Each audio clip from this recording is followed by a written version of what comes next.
Waouh!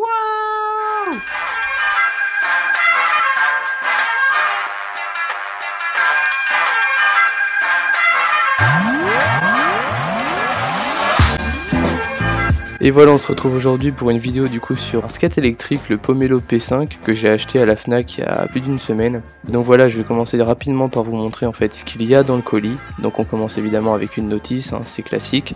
Donc une notice en anglais très bien détaillée, évidemment elle a été aussi imprimée en français. Et donc vous retrouvez aussi le câble de rechargement, donc qui sert à recharger votre iPhone avec un port Lightning, mais aussi votre commande en fait de skate avec un port micro USB. Et au bout de ce fil, vous avez évidemment un port USB qui se branche directement en fait sur la batterie.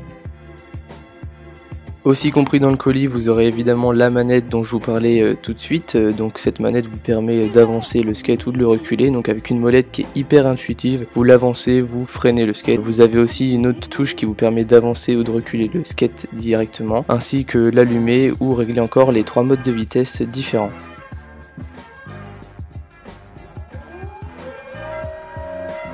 Objet suivant, vous avez évidemment un outil qui vous permet de serrer 3 types de vis avec un autre outil directement inclus à l'intérieur de celui-ci. Et enfin vous avez la batterie qui sert à recharger directement le skate au secteur. Ça vous prendra un peu moins de 2 heures pour vous faire une charge complète.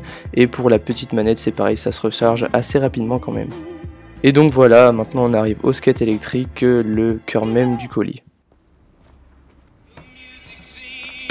Alors que dire de ce skate après 2 semaines d'utilisation? Tout d'abord il est hyper maniable, vous vous sentirez hyper à l'aise, il est ultra intuitif, que ce soit pour débutants ou pour ceux qui savent déjà un peu skater.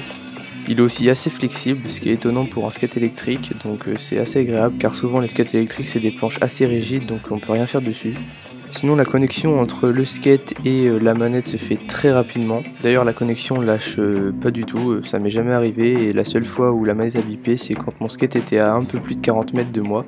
Donc voilà, la distance de connexion est quand même assez élevée et il n'y a pas de bug majeur.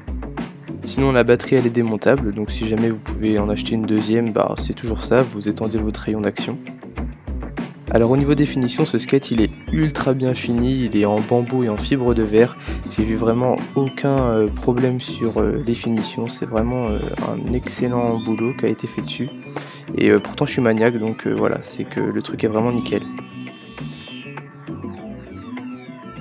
Et ensuite le grip, alors c'est pas forcément un point négatif mais en tout cas il accroche bien, ça c'est une bonne nouvelle. Mais attention quand même parce que le grip est fait avec un gros grain donc il vous défonce la peau si vous vous frottez un peu trop dessus. Ensuite pour les peu de points négatifs que j'ai à trouver à ce skate, c'est au niveau en fait du poids. Il fait quand même un peu plus de 8 kg donc il faut se le taper quand on est dans des marches. Sinon évidemment quand il y a des gros graviers ou des pavés c'est pas trop agréable mais bon vous roulez un peu plus lentement et ça passe. Et sinon, le seul souci de fabrication que j'ai trouvé, c'est le cache du port USB qui se barre tout le temps dès que je me prends un petit peu de pavé. Mais bon, ça c'est pas gênant, il est quand même toujours accroché à la batterie. Donc au niveau des caractéristiques, au niveau des vitesses, c'était annoncé 35 km/h et franchement ils nous ont pas menti. J'ai fait un 34 km/h sur une légère montée, donc je pense que vraiment sur du plat on peut même passer les 35 km/h annoncés. Ensuite vous pouvez passer des côtes de 30%, donc j'ai pas pu trouver une côte de 30% mais déjà j'ai réussi à passer une côte d'au moins 10%, donc c'est quand même une belle côte. Et ensuite au niveau de la distance que le skate peut effectuer avec une seule charge, vous dépassez largement les 20 km, donc voilà c'est quand même hyper confortable comme skate. Et par contre au niveau du prix, bon faudra débourser entre 500 et 600 € selon le site. Oui.